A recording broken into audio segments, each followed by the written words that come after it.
Travis on the mic, talking life and what's it like. Middle age, it's quite the ride, finding joy and chasing pride. Career dreams and daily grind, funny moments that we find. Letting go of yesterday, making paths along the way. Middle age.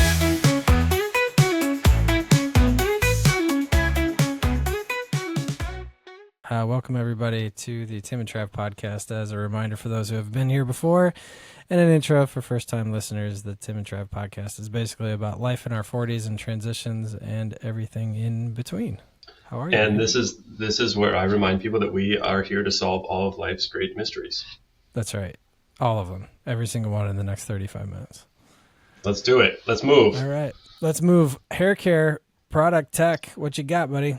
Nothing. Believe it or not, I got nothing. I have not used any new products. My hair is just about the same as it was last time we got together. Which was a while ago. I do have a Costco story, which I'm just trying to figure out when to share that. But I'm gonna hold for the time being. All right, sounds good. That covers it, because as some of you may or may not know, I am like cue ball bald, so I have nothing to offer. You got any listener comments or questions or anything? I do. Yeah. I got a comment from Alex, a friend of mine who's just a devout listener. I think he's listened to maybe every episode, which is amazing. Whoa. But it turns out it may have done damage to Alex. Alex wrote, Is the bleeding coming from my ears normal after listening to your podcast? Well, how do we answer this without taking on any liability? Yeah, I know. It's an interesting. I think we should just not answer. Well, thank you for your input. Thank you, Alex. Alex. Yeah, that was very, very profound. You could tell that he really is enjoying the show. Clearly, yeah. What do you got? I have a really nice listener comment. Full disclosure, this is from my mother-in-law, who is a lovely human being. Tim, have we checked off now both moms and mothers-in-law? Yes, our 4 listeners have all been checked off. Dang, look at us. Not only listeners, but engaged listeners commenting. All right, so Kate, really enjoyed your inspirational guest, Yusufoni. I have to agree. Learning about where he started his trials and tribulations, and with the ultimate goal to help others, is to be commended. His story can be the motivation for others to step out and do more and be more. As someone who worked in higher education for many years, I can appreciate the value of being that mentor to those who may not have had anyone to look up to. We all need someone who believes in us and can help provide a pathway to success. Thanks for this quote-unquote feel-good message today. Overall, really enjoying the podcast. I find myself laughing out loud often, she said, as I listen while I go for my daily walks and throughout my neighborhood. And of course, love, all caps love, your segments on awesome wife moments. Keep it coming, Kate. She might be a little biased on the awesome wife part, but that's okay. I think so, but I think that's a beautiful comment. I'm super grateful to hear that feedback, and I think it's a great segue into our awesome wife moment. Hey, look at that. You got one? I totally have one, man. I mean, because I have an awesome wife. Go for it. All right. So we had a big event earlier this week, and it's actually kind of a bittersweet type of story, right? We unfortunately and tragically lost my father-in-law about 3 years ago now. He passed much too young and is sorely missed by the family and of course all of his friends. So each year we have been kind of hosting this golf outing in his honor. Paul loved golf and he loved events and he loved being with people. And it was just sort of like a nice way to bring people together, to remember and honor him and his legacy, and to also raise money. One of the goals is just to raise money for a local charity, just to do something that is impactful in some way. So we hosted this event earlier this week. It was just this great event, beautiful day. It was the 3rd time we did it. It's a lot of work, right? Like, as you know, pulling anything like that together is a lot of work. And Christy is just like this shining rock star through the process. I mean, she does so much work already, right? She has such a full plate already, but she was up late at night, in the weeks leading up to this, getting things ready. The day of, just an amazing, presence there, helping to make sure that everything runs smoothly and is orchestrated well. And, at the end of it, pulling everything together when you have to reconcile all the payments and make sure that everything's clear. She's got such a sharp mind for that stuff. I wish I had those gifts. I do not, but it's just really amazing to see her utilize her skills and gifts to help make things even better. And I just am so amazed and inspired by her, and just so grateful to have an awesome wife. So that's my thing. That's a really great one. And what a great tribute through her actions to her father too. That's really awesome. That's super Yeah. Cool.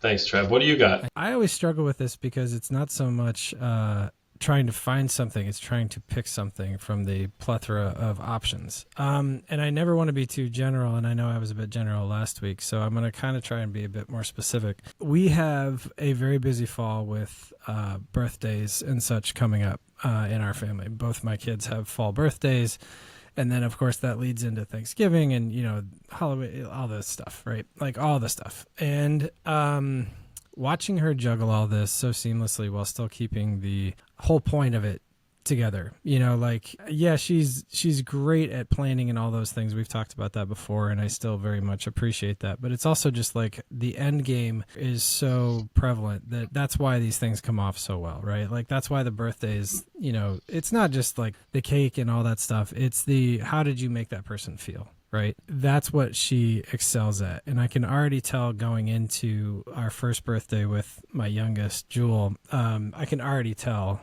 that, she's already got it all together, planned. My input is valued or seemingly valued, but she really takes care of all of it so much. And I know I can already tell Jewel is going to be completely elated, as will Elliot. There you go. That's my awesome wife.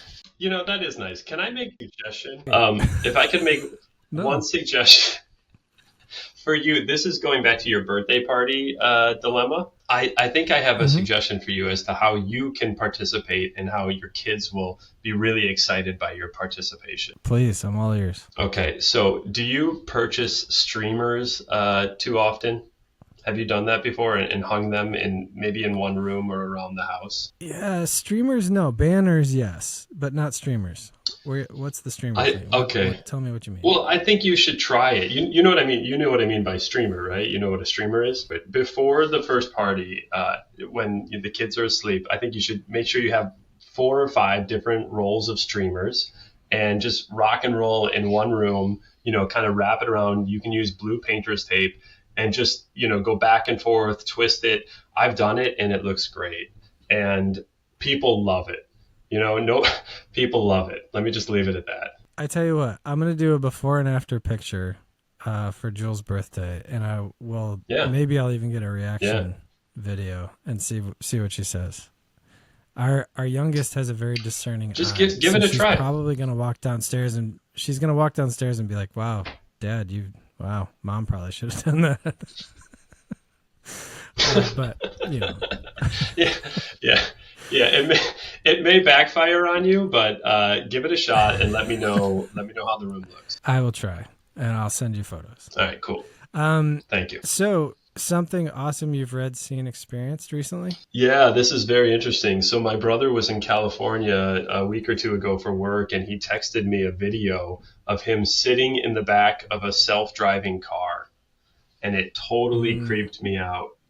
Driving through the streets of San Francisco. Did he like it? He didn't seem too perturbed by it. I actually haven't talked to him in great detail about it, but it was so creepy to see, you hear a robot speaking, obviously, and the wheel is just sort of moving and there's nobody in the front seat. I'm a little creeped out. It is the future, right? Like it is absolutely the future. But I mean, I didn't even realize that it was a possibility. I had no idea. So I was really intrigued by that. So that's what I wanted to share. What do you have? I have one that came from a podcast that I often listen to called A Bit of Optimism. And it's by a guy named Simon Sinek. I think I'm saying that right. Sinek, Sinek. And he often has guests on to talk about different ways of going through life in a healthy way, mentally, emotionally, that kind of thing. And one thing that resonated with me on an episode recently was, so often we go through life texting people or calling people, and it's just kind of going through the motions, right? And sometimes it can be really general, like, hey, what's up, whatever, but you have no idea what those people are going through. Truly going through. Like, are they having a good day or a bad day? Like, sometimes you don't even know that much.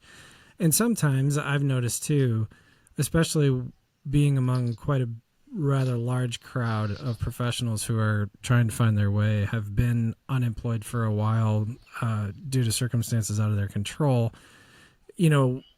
I've had some folks check in, like, hey, in a group chat or something like that, a group text, like, hey, I'm checking in on people. How are we doing? Like, is everybody okay? Like, are we doing all right? And Simon brought up this thing that I thought was kind of cool. It's called, do you have 8 minutes?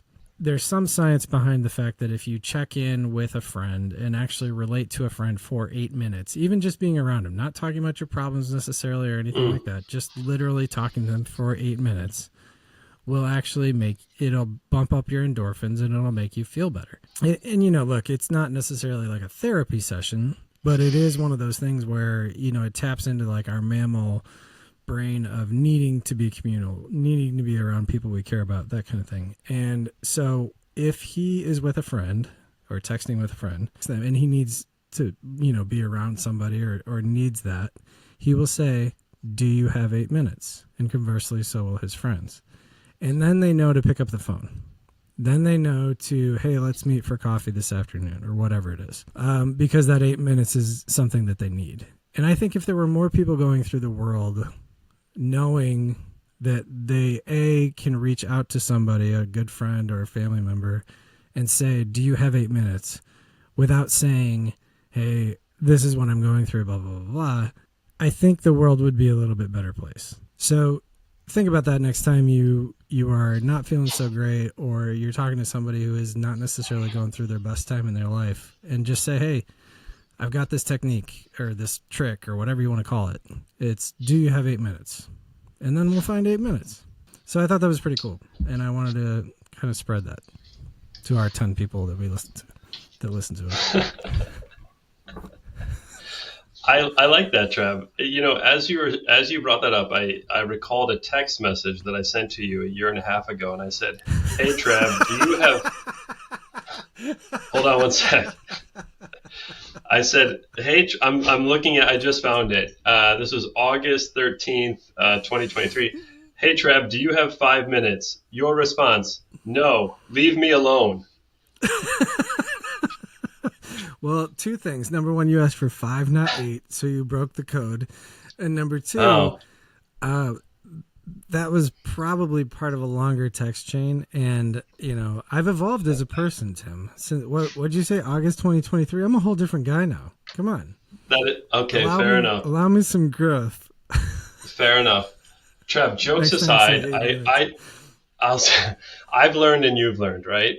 Jokes aside, I agree with you. I think we miss out on opportunities all the time to connect with one another and to make someone's day a little bit better. And I think that collectively we need to work on that. So, and this exists everywhere. I mean, when you go to the grocery store, you have the potential to really brighten people's days. I totally agree. And you're very good at that, by the way. Well, I have a lot of good jokes. I like to say you're hard to ignore. Thank you. I alluded to my Costco story real quick. So when I got my Costco membership, they take a picture of you and they put it on your card. And I said, well, do I have to be serious in this photo? And they said, no, you can do whatever you want. So I got this classic photo that's just very funny. Now, the Costco that every time I go to Costco, either when I'm checking out or if I have to return something, and they look at my card, they take my card, I say to them, listen, I think you guys need to put up on the wall like your customer favorite photos, right? Or favorite customer photo of the month. And I want to see myself on that wall. I'm itching for this acknowledgement. And, it's a good laugh, like we have a good time. But I walked into Costco last night, right? And our Costco now, you have to scan your card to get in. And as you scan your card, your image from your card pops up on the screen. And the two people working in the thing, I scan my card and they just lose their mind when they see this photo. They just start cracking up. And, I'm like, oh, I said, guys, listen, get me on the wall, right? I've been working so hard to be acknowledged on the best photo wall. But what's going on here? And they're like, everybody tells me the same thing. We'll find a way to make it happen. We'll find a way to make it happen. It hasn't happened yet, but I'm not giving up. I think you owe it to us to post that photo. If I knew how, I would. Text it to me. Listen, we have an awesome guest. Yeah, we do. And I'm very excited to hear from this person. This is somebody that you brought in. So let's get to it. Trav, we are here. This is awesome. I'm really delighted to welcome Paul Robinson, who I've known for a long time, and he's an amazing guy. And he's doing incredible work right now, which I can't wait to hear more about, and I can't wait for him to share. So, Paul, it's great to have you with us. It's a pleasure to be with you guys. Thanks. Definitely, yeah. So, Paul, can you maybe tell us a little bit more about? I mean, correct me if I'm wrong, but you've been in Chicago for the past 20 years. Yeah, this marks 20 years this year. Actually, this month marks 20 years, and it's been an incredible journey. As you know, Tim, I came here. I met you in college performing comedy, and I came out here in my early 20s with the dream of becoming a world famous comedian. That didn't happen. But it set me on a different course altogether, and it's been a rewarding one, to say the least. So, tell us that course. What happened? When did you shift from comedian to individual who's working to make a drastic impact in the world? Not that comedians don't. Don't get me wrong. They also make a drastic impact. Yeah, so I was out here the first 5 or 6 years I was living in Chicago. I was just performing as much as possible and working all sorts of random jobs during the day. Dating myself here, but I was my first job was selling CD-ROMs over the phone to people, um, and went on to have a series of very random jobs. And I found myself in my late 20s working as a cashier at a deli for minimum wage. So really putting that college degree to work. But a buddy of mine who was also a comedian, he was working for a nonprofit in Chicago public schools. And he kind of pitched me on the idea. He was working at a high school on the south side, and he was like, man, I think you'd really like it. It's kind of like being on stage. You have to get up in front of these kids every day. They're a tough audience, but you need to get up there and you need to be engaging. And you're really like, I was really thinking of it as a way to kind of hone my skills for performance. Like, oh, I'll have to get up every day, 5 times a day in front of some kids. And had never thought about working in schools, and took him up on the opportunity, and almost instantly just fell in love with the work. And it's interesting how life works. Like, all the performance on stage was actually preparing me to kind of jump tracks over to something totally different. And had I not had all that preparation, I don't think I would have been as good when that opportunity came. But that got me working in schools, and I ended up moving from there to another nonprofit and another one, and working in schools for almost 10 years. And that led me to where I work now, which is a gun violence prevention organization called Chicago CRED. And our singular mission is to help reduce the number of shootings and homicides across the city of Chicago. And we'll be happy to tell you guys a lot more about that work. But yeah, that's kind of how I got to where I am today. Can we get into a little bit more about CRED? Because it's an amazing organization, and I know the work you're doing is incredibly complicated and incredibly significant. Can you share a little bit more about what the goals and the mission of the organization are? So Chicago CRED, we're a gun violence prevention organization. We were founded by Arnie Duncan back in 2016. And our singular mission is to help reduce the number of shootings and homicides that happen in the city of Chicago. And how we endeavor to do that is by engaging those that are at the highest risk to shoot or be shot, and provide them with a tremendous amount of care and support and resources and opportunities. So on a practical level, what that looks like is every day we run and operate 9 centers around the city, and those centers are filled with young men and women that are at the center of violence. And by that, I mean they're active in the streets, they're gang involved, they've been shot, they've, in some instances shot people. And in those centers, we have tutors, we have trauma therapists, we have case managers, we have all sorts of supportive staff members working every day to try to help folks gain stability, increase their safety, get them connected to dignified work, and ultimately help them and their families kind of lift them out of poverty, lift them out of violence, and help them kind of live a more fulfilling life is the objective. That's amazing. We need more people like you in the world. Like, there's so much to take in there. Yeah. Paul, tell us a little bit, why Chicago? And when you look at Chicago versus other cities across the country, is it on the higher end of homicides and shootings? Yeah. So interestingly, there's a lot of different ways to think about that. In terms of per capita, Chicago is not actually the highest. There's a lot of smaller cities that have a higher per capita homicide rate. but Chicago has the distinction of being a very large city with also a high per capita homicide rate. And so, by comparison, we have 5 times as many homicides as New York City and 3 times as many homicides per capita as Los Angeles. So, compared to other large American cities, we are way outside the norm and a lot more violent. And a city like Los Angeles, it's really interesting to look at. In the 1990s, they had about 1,300 homicides a year, so a tremendous amount of homicides a year.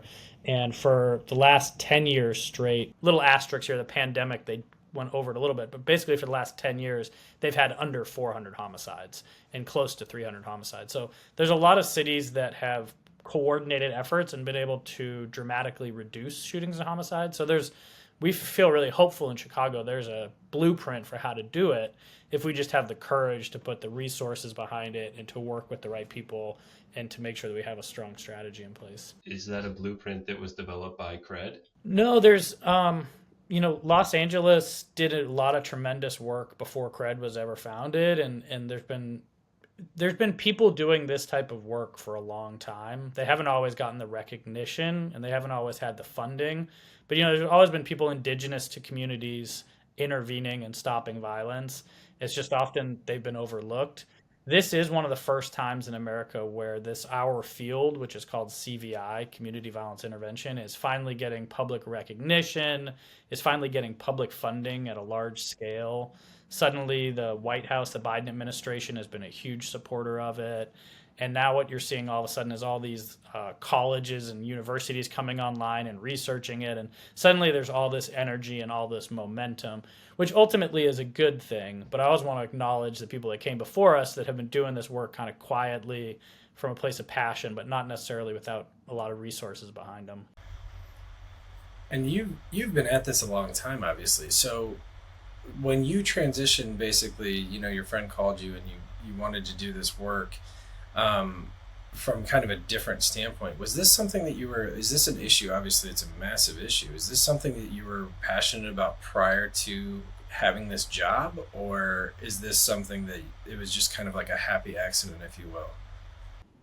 Yeah, it's a great question. The truth is, when I look back on it, if I'm being totally honest, I was kind of in a little bubble in Chicago, and it was my little insular world. I lived up in the north side of Chicago. I went to my friend's house. I went to the local bar. I went to like a local comedy club, and I really wasn't thinking about the suffering that was happening on the south and the west side of the city. I wasn't really traveling to those parts of the city. I didn't have much occasion to, and I didn't know people who lived in those communities.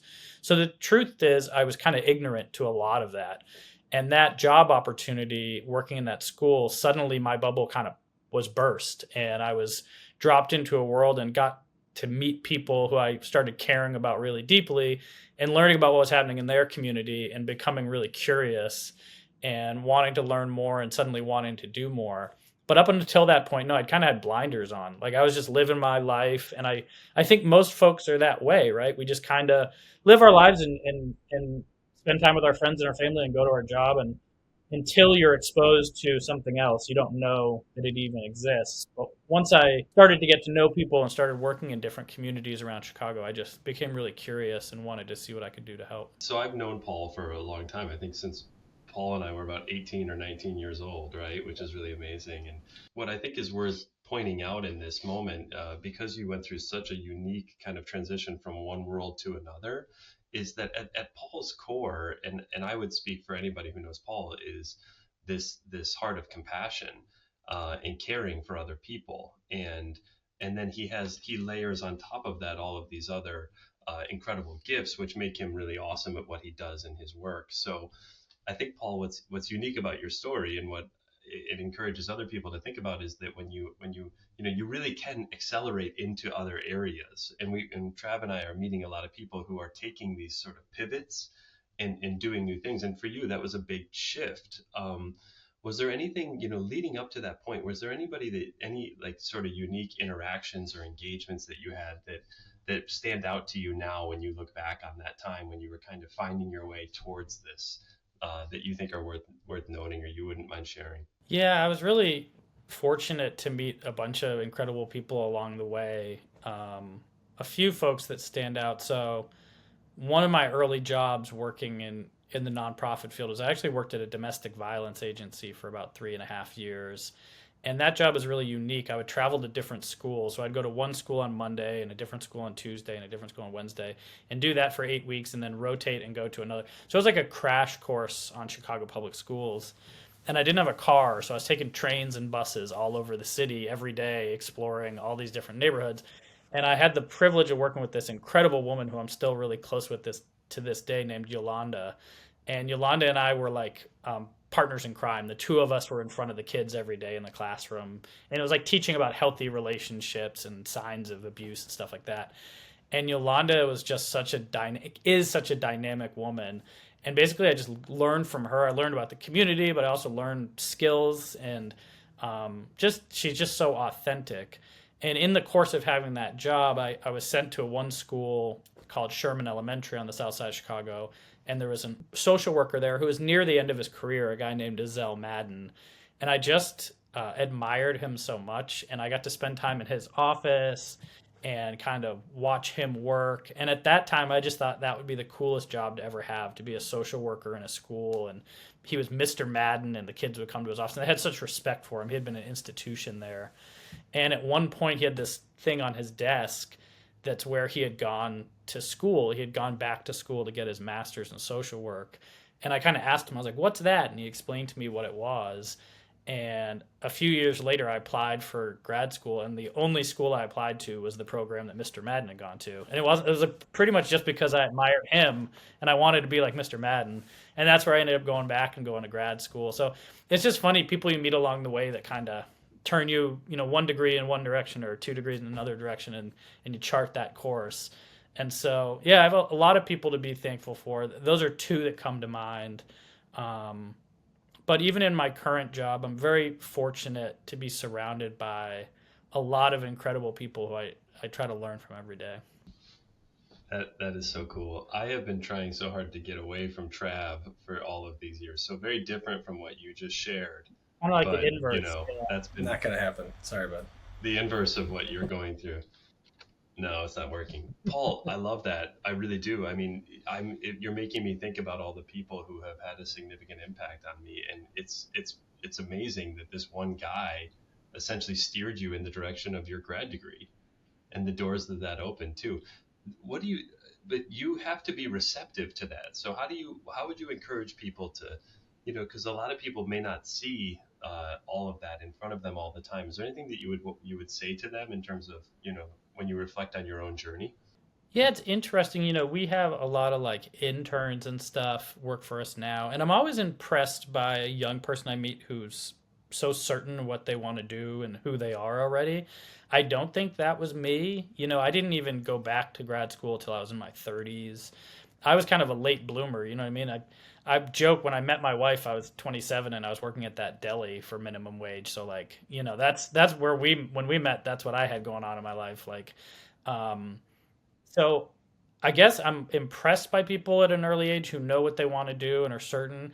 But I would also think that I think there's some beauty in being uncertain and therefore being kind of open to what might unfurl before you. You know what I mean? Like, I'm never quite 100% locked in or like certain that I know exactly what course I'm on. I'm try to just be aware enough that if some door opens or some opportunity presents itself, or it sounds a little cheesy, but if you trust your gut and your instincts, that and you just kind of follow that it's going to take you in the right direction. And so, yeah, I'm lucky because, I could still just be working at that deli, but I had one door open and it led to another opportunity, and I met Mr. Madden, and that made me think maybe I should go back to school, and going back to school opened up other doors, and I feel very fortunate as well. I have a question. When you're talking about making those transitions, you brought up something kind of interesting, a lot of things that are interesting, but when you mentioned you met your wife while you were working at the deli, what does she think of your transitions? And like when you went home and said, hey, I think I want to pursue a grad degree in social work, like what was her reaction to that? Did she say, of course you do, like that's that it's like a piece in a puzzle, it fits perfectly? Or did she like question it? Like what was her reaction to that? Well, I could do a whole podcast just about how she has helped me. I mean, first of all, when I met her, she was working in a nonprofit, and she continues to until this day. And Trav, I've listened to some other episodes. I know your wife does as well. And so, like, meeting her started making me think about, oh, maybe your job you do during the day should be something that helps other people. And so she influenced me in that way. The interesting thing is when I got into grad school, I was going to work during the day and go at night. And I was hedging a little bit because it was going to take 3 years. And I'll never forget, she said to me, well, 3 years is going to pass either way. Either you'll have a degree at the end of it, or we'll still be having this conversation. And I thought, well, geez, when you put it that way, yeah, I might as well just jump in and start doing this. So if anything, she really was the one who pushed me over the ledge and got me going to just do it. Because, time is going to pass either way. Either we're going to accomplish things during that time, or we're going to sit hemming and hawing and complaining that it would take too long. Yeah, that's a great perspective. That's a really good life lesson there, for sure. It's awesome, and we've talked, like you mentioned, we've had a lot of conversations about that support too, and I found that there's a pattern here, right? It's like everybody that has this kind of success, especially through a transition, is largely, it's foundational from a spouse or a partner, or somebody in their life that really helps them, like as a backstop, as a support system, as an encourager. Like that doesn't shock me, but I'm always curious to hear. Yeah, she's definitely been my number one support through all of this, and she's been tremendously. I mean, I love my work at CRED, but it's also really difficult at times, and there's a lot of hard moments that I've gone through in the last 8 years working here. And she's always like, if it weren't for her, I don't think I would have made it through some of those moments. I'm really, really thankful. Yeah, I was going to ask you about that, Paul, because I can't even begin to fathom, some of the experiences that you've had working in this field. It's got to be incredibly difficult. I'm sure you've lost people that you care about. I'm sure that you have grieved with people that you care about. How do you balance that? I mean, what are the tricks that you've learned to help take care of yourself and take care of the people around you at the same time? Yeah, I always think we do it imperfectly, but we try our best. And it is sort of a hallmark of our work. So in the time I've worked at CRED, we've lost over 40 participants. And so it's a lot of funerals, it's a lot of tough days. And some of those young people that we lost, I was tremendously close with and cared very deeply about and, miss enormously. And yeah, it's difficult and it's abnormal. It should never be normal, and it's not something that you can just move through and, you know, um, you know, trick yourself into not hurting them. It hurts. Um, I will say some of the things I do are more on the proactive side. So I've focused more on my health in the recent years. I've been running a lot, making sure I'm being active, eating better, meditating. Just being able to have a pulse on myself. Like I can tell when I'm getting burned out or when I'm just getting overwhelmed. That might mean taking some time off or going on a vacation or sleeping in or spending some time doing something that really fills my cup. Spending time with laughing with friends or going to see live music or but just trying to stay in tune with myself so that I'm not taking on all of that and just trying to keep pushing forward, because then you start harming people around you and you're not doing good work and and I'm speaking about it now like I've got it all figured out, but I often mess this up and I often realize these things too late. But I try to realize them and then step back and make sure that I'm well. Because if I'm not well, I can't help other people, and that's what I'm ultimately trying to do. I think Trav, if you don't mind, I have such admiration for your perspective on it and your recognition that we often get it wrong, and that's just part of being human. But we got to keep going through it, and I just want to share how much I admire and respect your ongoing commitment to the work, and the ongoing commitment of your team as well. They're really lucky to have you as a part of the team. Of course, I'm biased because I know you and I don't know anyone else who works at CRED, but it's so incredibly commendable what you all are doing. I appreciate that. Thank you. I want to shift it a little bit real quick. I want to ask Paul about something early on where you maybe learned something about yourself that surprised you. And this could even be going back to like high school age if you were working it at some Hmm. point during that time. Because this season that Trav and I are focusing on here is about career. So, anything that stands out to you from when you were a young person and beginning to work and figuring out what that means? Yeah, well, it's funny. My first job ever was being a paper boy for the Boston Globe. I don't know if you guys ever had a paper route, but I was looking back on that recently and kind of laughing to myself. First of all, because it must have violated some child labor laws, because I feel like I was like 11 and it was 7 days a week, 365 days a year, rain, snow, sleet, or shine. You had to be out on your bike at like 6 in the morning delivering these papers. And it's only as an adult you look back on that and you're like, how was that allowed that you had to work 7 days a week? And, it was for like nothing. Like I remember getting paychecks that were like $17 or whatever at the end of it. Um, but my parents had me do that because if you did it for 4 years, you got a $5,000 scholarship from the Boston Globe to college. And thankfully, at some point, I think I was 2 or 3 years in, the Boston Globe decided to get away with the child labor and actually just like hire adults to do it. So I was able to end prematurely and still get my scholarship. But nevertheless, yeah, like 2 or 3 years of doing that day in and day out, I didn't appreciate it at the time. I hated it. But I think it gave me a work ethic. I think it probably got me prepared to get up every morning and get out the door and go to work. So I'm glad I had that experience. And when you look back, Paul, I have another question. When you look back on that experience or other experiences, and particularly maybe for if you think about like a college age kid right now, and looking back when you were in that position, is there anything you would tell someone in that position or tell yourself if you could go back in time? It's interesting because, as you mentioned, you and I knew each other back then. It's crazy to think we knew each other when we were 18 or 19. Yeah. I think the advice I would just give myself or any college kid is just to trust your gut, trust your instincts. I think, I don't have a lot of regrets, but the only regrets I have are moments when I was being inauthentic or trying to uh, impress someone or act in a way to fit in or to conform or something like that. And it wasn't who I ultimately knew I was or didn't fit with my ethics and my morals and my principles. And I think when I was younger, I was more inclined to make those bad decisions to try to gain acceptance or to feel popular or whatever I was seeking. And as you get older and you mature, you let some of that fall away. So if I could have learned that lesson a little earlier, it probably would have saved me some bumps and bruises.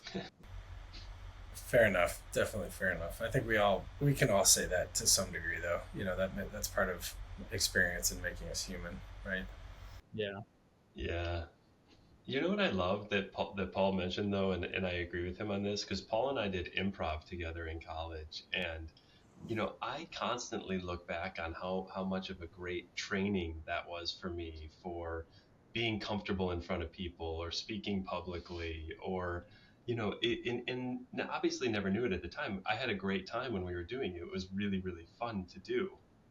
But interesting how these things kind of appear in life and maybe are helping prepare you for something along the way. And you had shared that earlier, and I just wanted to kind of bring that back up because I thought it was a really great point that we've heard from some of our other guests too, this idea of sort of experimenting, with different professions or different work and how ultimately that can lead you to the path that you were intended to be on, which is a great thing.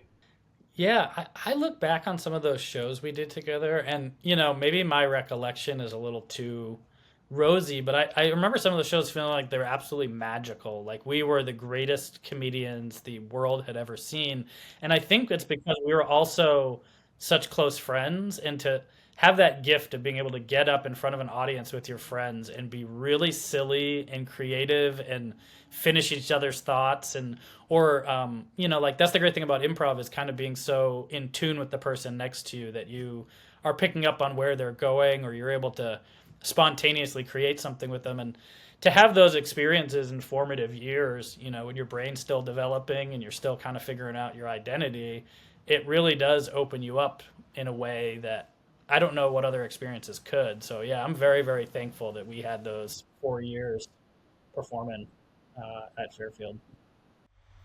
There's also something too, like coming from entertainment and television. Like, I agree with you both wholeheartedly that if you ever have the chance to take an improv class or to just get up there and actually try improv, the basic ethos of yes and I think helps you through life so much.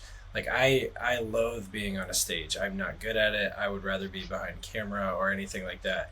But the lessons that I've learned in the few improv classes that I've taken have served me so well, even just in conversation, in talking to others, in understanding how to be receptive and also add to things.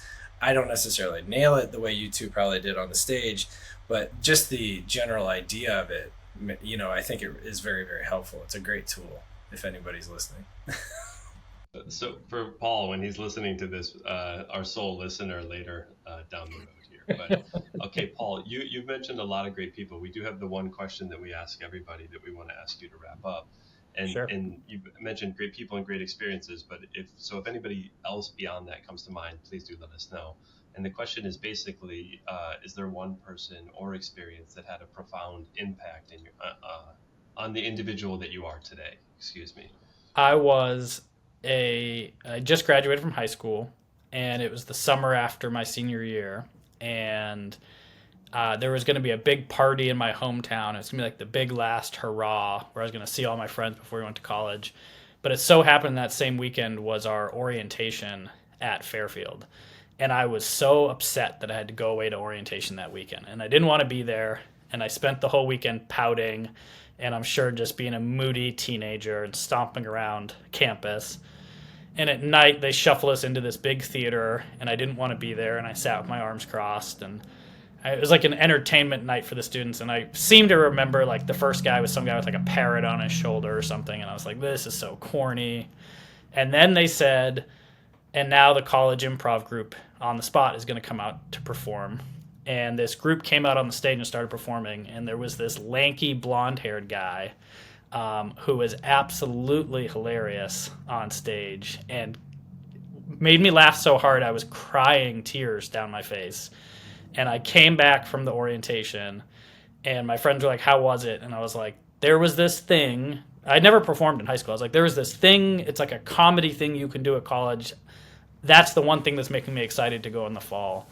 And I got back to school in the fall, and I spotted Tim, who was the lanky blonde hair guy, walking across the campus. And I chased him down, and he didn't know me. And I was like, hey, you're that funny guy from that thing. How do I audition for that? And Tim said, oh, yeah, auditions are on Friday, and they're down at the PepsiCo Theater, and here's the details. And I'm Tim, and I hope you make it, man. And I went down and auditioned, and I got into the group. And because I saw Tim on campus or on stage that night, that led to me auditioning. That led me to doing improv for 4 years. Improv led me to come to Chicago to do comedy. Doing comedy in Chicago is why I met my wife, how I met my friends, how I ended up meeting that guy who got me that first job.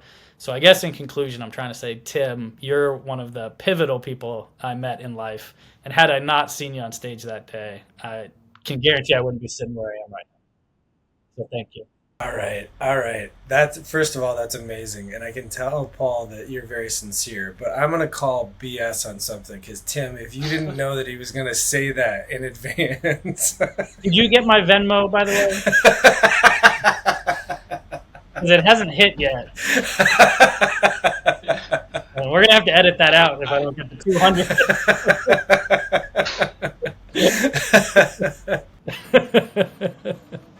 It wasn't enough money. Paul, listen, I am incredibly touched by that, and I'm honored to have played a small role in your life, but I was just in the right place at the right time and had the good fortune of getting to know you and build a friendship with you. And it has been all my honor in every way whatsoever. And I know it probably sounds, I'm going to say it, but I'm just incredibly proud of you.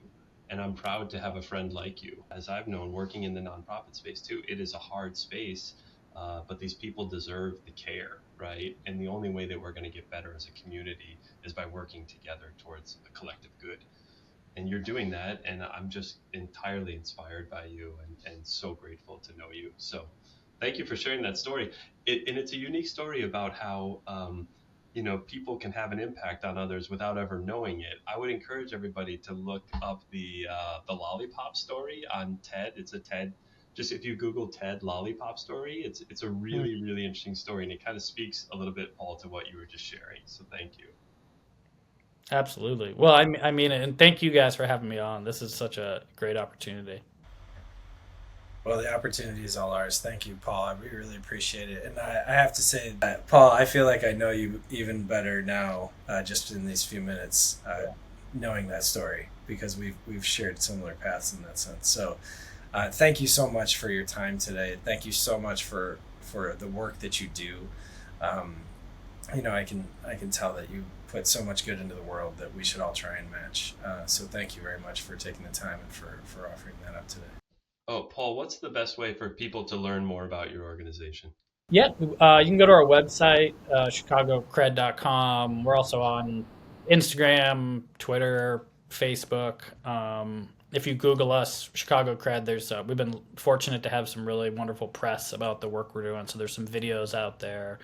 And, we have a email address on our website. It's like info@chicagocred.com. But honestly, I read every single one of those emails that come in. And those are people that want to volunteer or want to support the work. And so it doesn't just go into the void. Like, those get read and get responded to. So feel free to reach out and learn more. And if I could too, I would really encourage people to connect with Paul on LinkedIn. He posts a lot of really great material there that's very important. So flood his LinkedIn friend connection. Cool, and we'll put all that stuff too in the show notes and everything underneath, so that people can direct link on it too. So. All right, guys, this has been so awesome. Paul, very inspiring talk on so many levels. Thank you so much for joining us. Yeah, thanks. And thanks I know it's late out there, so I appreciate you guys accommodating it. And Trav, hopefully we'll get to meet in person sometime. I look forward to it. All right. Thanks, Paul. Tim, tell Christy I say hello. All right. Take care, guys. See you, Paul. I have to tell you, and I mean this sincerely, that was incredible. He obviously does amazing things in this world for a lot of people, but he speaks from the heart, and he's very, he's a truly sincere, great person. So I feel like he's another person who has now blessed our podcast with his insights. So thank you, Paul, very much. And again, we'll put the links and everything in the show notes, so that you can connect with him as well and see more of his work.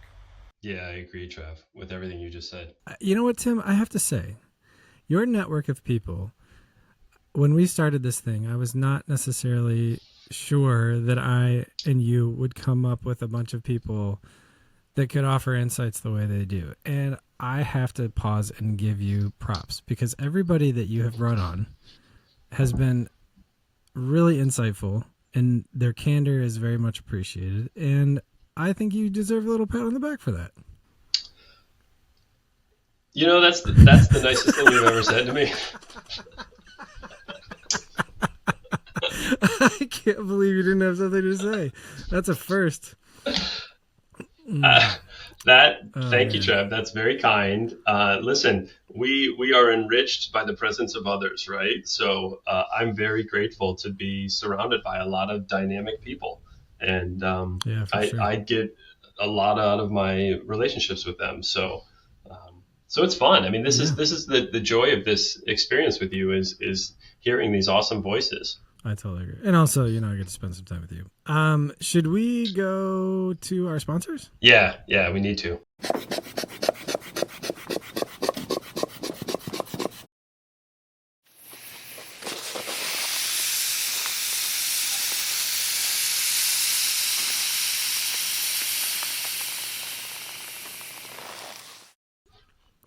All right. How are things going with the dog?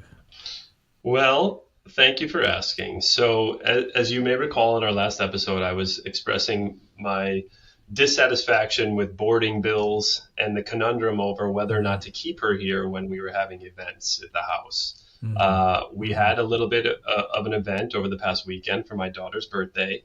Family came, mm-hmm. and we did go through with the CRED operation. So I crated her for the majority of the party. I'm gonna be honest. I felt really guilty, right? Like I felt really bad for her at various points throughout the evening, and she wasn't in there for an extended period of time. We got her out a couple times for walks and kind of isolated her. But if she was in the crate for an hour or two, that's when you're in the house and you know that she's in the crate. I just feel bad. She's not unfamiliar to the crate, but it's also like kind of the first time you've really forced her in there. Is that accurate? Yeah. She wasn't really too happy to get in. I don't blame her. If somebody was pushing me into a crate at a great party, I probably wouldn't want to go either. Yeah, that makes sense. But did she whine a whole bunch? Like, did she cry and stuff? No, she wasn't bad. Overall, it was very positive. Like, it was a positive experience overall. It was a great first step. I was really grateful on our last episode to hear that you also isolate your dog when you need to. And, I don't know why, but I just felt kind of wrong doing that. But I'm shifting my opinion a little bit. So I'm learning something here, which is amazing. And also, I can't believe you actually followed my lead on something. Like, I feel like we need like one of those cheesy podcast or radio like bells or something. Yeah. Commemorate it. That would be amazing. Well, that's good. That's you could probably a pull step that in the right direction, right?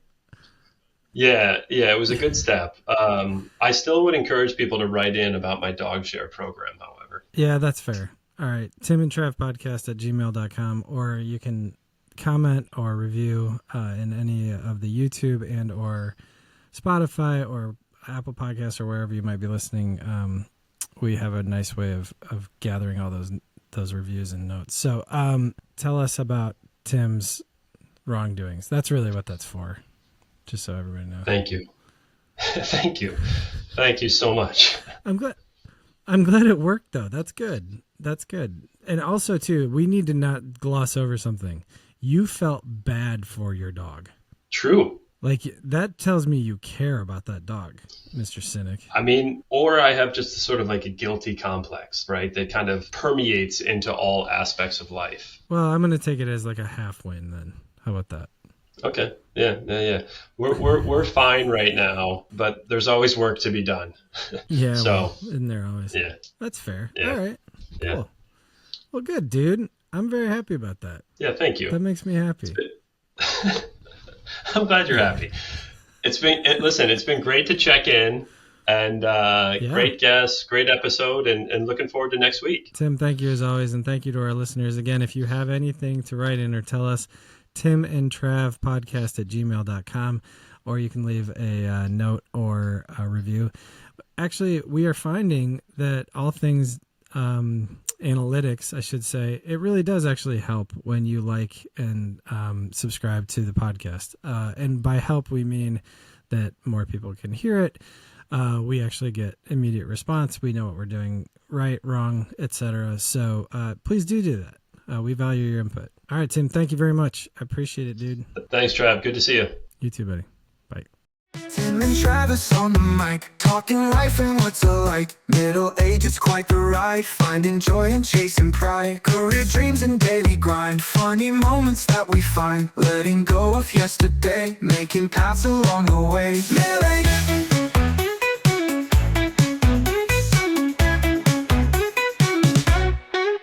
Middle-aged mayhem, breaking free, finding out who we can be, laughing, learning all the time. Tim and Travis in their prime.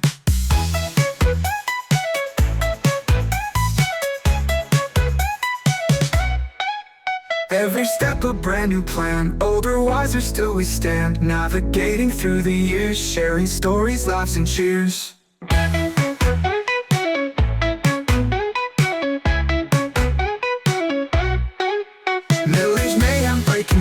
Finding out who we can be, laughing, learning all the time. Tim and Travis in their prime. Every step a brand new plan, older, wiser, still we stand, navigating through the years, sharing stories, laughs and cheers. Middle age, enjoying the fun, middle age has just begun. Tim and Travis lead the way, every episode will slay.